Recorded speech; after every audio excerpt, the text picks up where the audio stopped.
mobilization of the British fleet, and some days of extreme tension, when it seemed likely that England would be drawn into the war, with the probability that France would then, under the terms of her alliance with Russia, have also to enter into the conflict.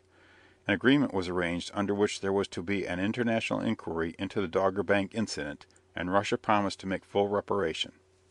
Meanwhile the Baltic fleet had run down Channel and across the Bay of Biscay, and southwards to Tangier, where it was concentrated on 3 November, watched by Lord Charles Beresford and the Channel fleet, for the period of sharp tension was not over. At Tangier Rojdestvensky divided his force. He went southward along the African coast with the 1st Division, and sent the 2nd Division, under Admiral Fölkersham, into the Mediterranean to go eastwards by the Suez Canal route. A 3rd Division had been formed at Libau to reinforce the fleet. It was composed of the armoured cruisers Izumrud and Oleg, 3 auxiliary cruisers, armed liners of the volunteer fleet, the Terek, Rion, and Dnieper, a flotilla of destroyers, and a number of storeships. It sailed from Libau on 7 November. Rojdestvensky put into various African ports, mostly in the French colonies, and coaled his ships from his colliers. He was at Dakar in West Africa on 13 November, at Gaboon on the 26th, in Great Fish Bay on 6 December, and at Angra on the 11th. He passed Cape Town on 19 December. Rounding the Cape he steered for Madagascar, and on 1 January 1905 he anchored in the Bay of St. Marie, near Tamatave. On that same New Year's Day, General Stoessel sent a flag of truce out to General Nogai, to inform him that he was anxious to arrange the immediate surrender of Port Arthur. The capitulation was signed next day. Thus at the very moment that Rojdestvensky and the main fighting force of the Baltic fleet established itself in the Indian Ocean, its nearest possible base in the eastern seas passed into Japanese hands, and the problem the Russian admiral had to solve became more difficult. Fölkersham, with the 2nd Division, rejoined Rojdestvensky's division in the waters of Madagascar. From St. Marie the fleet moved to the roadstead of Nossi Bé, at the north end of Madagascar, where it was joined in February by the reinforcements for Libau. Rojdestvensky had now under his command an armada of some 40 ships of all kinds, including storeships and colliers. Now that Port Arthur had fallen, he seemed in no hurry to proceed eastwards. There had been an agitation in Russia for a further reinforcement of the fleet, and though the addition of a few more old and weak ships could add no real strength to Rojdestvensky's armada, the government yielded to the clamour, and on February 15 dispatched from Libau a 4th Division, under the command of Admiral Nebogatoff. The flagship was an armoured turret ship, the Imperator Nikolai I, of 9,700 tons, dating from 1889, and classed in the Navy List as a battleship. With her went 3 small armoured coast defence battleships, the General Admiral Apraxin, the Admiral Ushakov, and the Admiral Sinyavin, all of 4,000 tons, and the cruiser Vladimir Monomakh, of a little over 5,500 tons. Rojdestvensky seemed inclined to wait at Nossi Bé for Nebogatoff's arrival, but the Japanese addressed strong protests to Paris against Madagascar being made a base of operations for a huge expedition against them. The French government sent pressing remonstrances to their friends at St. Petersburg, and the admiral was ordered by cable to move on. Sailing from Nossi Bé on 25 March, Rojdestvensky steered first for the Chagos archipelago, and then for the Straits of Malacca. In the afternoon of 8 April the fleet passed Singapore, keeping well out to sea. The ships were burning soft coal, and an enormous cloud of black smoke trailed from the forest of funnels.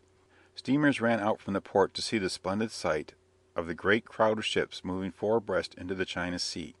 Before the fleet sailed, many critics of naval matters had prophesied that as Russia had no coaling stations, the coaling difficulty would make it impossible for Rojdestvensky ever to carry his fleet so far. The successful entry into the eastern seas was therefore regarded as something of an exploit. It was a revelation of the far-reaching power that would belong to better equipped fleets in future wars. With the Baltic fleet on its way, the Japanese government, patriotically supported by the press and the people, kept a strict silence on all naval matters. There were wild conjectures that under this veil of secrecy Togo had moved southwards, that he would fall on his enemy during the voyage across the Indian Ocean, or wait for him in the China Sea. But the Japanese admiral had no reason for embarking on such adventures. He knew that if he kept his fleet near the shores of Japan, his enemy must come, sooner or later, within effective striking distance. Rojdestvensky might attempt a raid on the coasts of Japan, or make a dash for Niu Chwang to seize that port, now the nearest base of supply of the Japanese field army. Far-seeing precautions were taken against this eventuality by accumulating enormous stores of supplies in the immediate rear of the army. But it was far more likely that the Russian admiral would try to reach Vladivostok, either with or without a battle. To do so, he would have ultimately to pass through one of the three channels into the Sea of Japan. He must choose between the Korean or Tsu-shima Straits between Japan and Korea, or the Tsugaru Channel between Nippon and Yozo, or the La Pérouse Straits, known to the Japanese as the Soya Channel, still further north. Whatever course he chose, the best position for the Japanese fleet was near the Tsu-shima Straits, with the arsenal and dockyard of Shimonoseki close by on the Japanese shore. This the Russians themselves foresaw would be the most likely position for Togo to select. He made Masempo Bay on the Korean side of the straits, and inside them the Douglas Bay of our Admiralty charts, the station for his fleet. Freed from all harassing blockading and cruising work, he devoted the period between the retirement and destruction of the Port Arthur fleet in the late summer of 1904 and the approach of the Russians in May 1905 to repairing his ships very thoroughly, substituting new guns for those they had mounted at the beginning of the war, which had had their rifling worn down. Continual target practice and manoeuvre exercises kept every ship and every man up to the mark. Charts of the sea around Japan were ruled off into small numbered squares, so as to facilitate the reporting of the enemy's position and movements from the moment he would be first sighted. An elaborate system of scouting by light cruisers was organized. Signal stations were established on islands and headlands, and wireless installations erected at central and outlying points.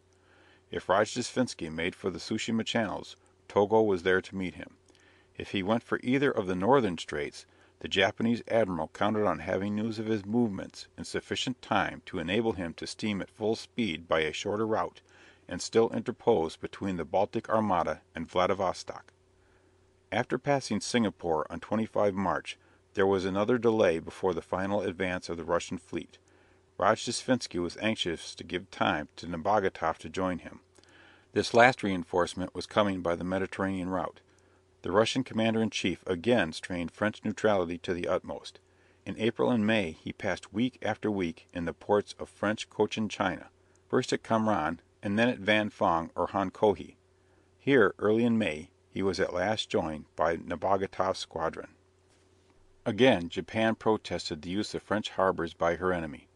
The diplomatic tension became acute, and at one moment it seemed as if the Russian admiral were anxious to produce complications that would force France into the war. But at last, to the general relief, on 14 May he sailed from Honkohe Bay. He passed through the Bashi Strait between Formosa and the Philippines, and then steered for Shanghai.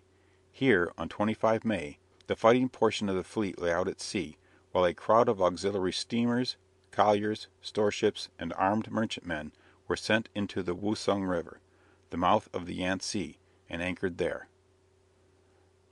End of chapter 14, part 1.